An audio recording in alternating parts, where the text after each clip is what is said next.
Time to give credit where credit is due. The Google Pixel Pro XL is a good phone. You know, I've just spent some time away from it. I do like doing that. I've used the iPhone 16 Pro Max. I've used the Galaxy S24 Ultra. I recently just used the OnePlus 12 for a week. A bit of a sorbet for the technical palate, if you will. And coming back to the Pixel 9 Pro XL, this phone holds up. It goes toe-to-toe with all of those other devices and absolutely is worth the $1,100 price tag when you think about what you get. Are there areas where this phone will show how it's not quite on the same raw performance level as a Snapdragon 8 Gen 3? Absolutely. If you're a hardcore gamer, that's a non-starter to me. You're going to be somebody who's going to want to look elsewhere if you're somebody who's on Genshin Impact all day long. However, there's trade-offs to that as well. If you're somebody who takes a lot of photos, if photography, if you're Shutterbug, if that's the most important feature to you, then the Pixel is a phone that you're going to want to take a look at. You know, everybody goes back and forth. Everybody crows about how excellent the S24 Ultra is, and I'm right there with you. I love that device. It's a fantastic phone. However, and we talk about the gaming capabilities being so much better than the Pixel 9 Pro XL, and that's accurate. There's nothing wrong to be said there. However, we forget about it. You know, when I did the side-by-side last week or whatever, the week before that, when I was taking photos, there is still a millisecond bit of lag there. Samsung's done an excellent job kind of doing away with much of the lag. It's not the disaster that it once was taking photos on your Samsung Galaxy device, but it's nowhere near as snappy as the Pixel 9 Pro XL. So if you've got kids, if you've got pets, if you're looking to kind of capture those special moments, you might want to consider something like that. You can't just brush that under the rug. You can't just say, well, yeah, but the S24 Ultra is more powerful and it could game. It doesn't necessarily matter. You know, this is something we're going to talk about with the OnePlus 12 tomorrow. Having a large engine under the hood only gets you so far. It gets you the raw capabilities of a chipset like that, but you still have to implement it well. You still have to sit there and code the software. You still have to make sure all the features work together and it's a cohesive experience. You don't get to just throw a huge V12 into a car and say, "Oh, job well done, fellas. That's it." No. There's still plenty of other things that you have to worry about. And I think you could say whatever you want about the raw power, the raw performance power available for the Tensor G4. Google does a fantastic job on bringing it all together, making the software experience, getting the most out of the power that they do have in the chipset, and really having a smooth experience. I've used the iPhone 16 Pro Max and the Pixel 9 Pro XL side by side in my pocket, and I can tell you that the 9 Pro XL is just as smooth an experience, and in some cases a smoother experience than my iPhone 16 Pro Max. That's something that years ago I never would have said. So if you've been on the fence, this is a phone that I've said it before, and I really believed it.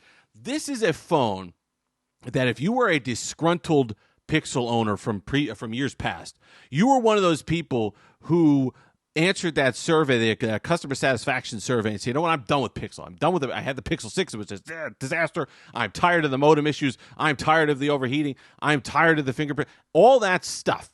If you were somebody tired of the dim display, if you were somebody who got rid of your Pixel or signed off on Pixel or said, "You know what? I'm never going back to another Pixel again," the Pixel 9 Pro XL is the phone that I think that might win you back over. That if you were going to take a chance, if you've been unhappy with your photos on another platform, if you've been unhappy with more heavily skinned versions of Android, the Pixel 9 Pro XL has done enough to bring you back into the Pixel fold, to get you back in good graces with Google, or rather having Google be in good graces with you, picking up this particular device. Is it more expensive? Yes. Does it feel like an iPhone? Absolutely. In fact, I've been carrying, like I said, I've been using them both side by side this week for a comparison later for Android Police. And let me tell you something. There have been multiple times. I have the iPhone 16 Pro Max in Desert Titanium. I have the Rose Quartz. The bands are not, exactly the same, but they're in the roughly the same family. It's got kind of a taupey look to both of them. I have had where I've had to look really close to figure out which one, if it's just laying like this on my desk with the screen off, which one is the iPhone and which one is the Pixel 9 Pro XL. I'm not gonna get up in arms about that. That's not something that I'm going to jump up and down about. That's not something I'm going to eat Google's lunch about. There's only so many designs that these phones can have. And I know you get some of these crazy ones from overseas. You still get the camera visor here. It still feels like a Pixel. It still looks like a Pixel, and it performs like a Pixel. So you could sit there and ding it all you want for the design. You could sit there and whine about it, but I think by doing so, you're missing out on what is fundamentally probably the best Pixel since the Pixel 2 XL, and perhaps the best Pixel ever.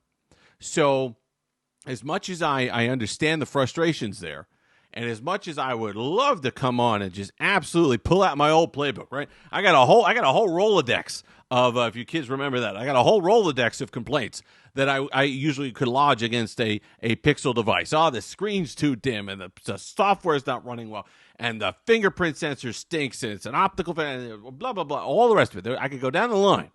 I'd love to sit here and do that for 8 minutes. I can't with the Pixel 9 Pro XL. It's almost if Google saw one of my old videos and said, you know what, let's shut this guy up finally. Here's a nice, bright, super AccuA display. Gorgeous display. 6.8-inch display.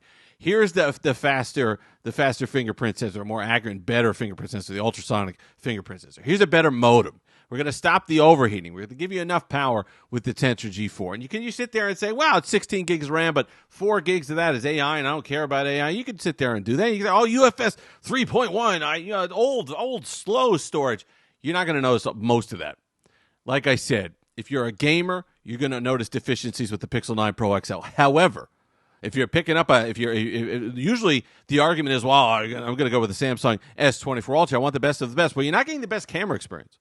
So as much as you want to sit there and counterpoint with the gaming and the raw power of the Snapdragon 8 Gen 3, which I absolutely agree with, you have to then concede that point-and-shoot photography is a better overall experience with the app, with the shutter speed, and with the camera processing on the Google Pixel 9 Pro XL. So don't discount one if you're not going to include the other. It has to be a balanced conversation. So as much as everyone wants to say, well, the Pixel's more money now, it should go toe-to-toe power-wise with something like an S24 Ultra. First of all, the Samsung's still more expensive. And second, I think you're ignoring the fact that the Google Pixel has some advantages as well. And I'm not even talking about AI, which is going to come to the most of the stuff is going to be on or is already on the S24 Ultra anyway. So I'm discounting all of that. I'm not even going to talk about AI or anything like that.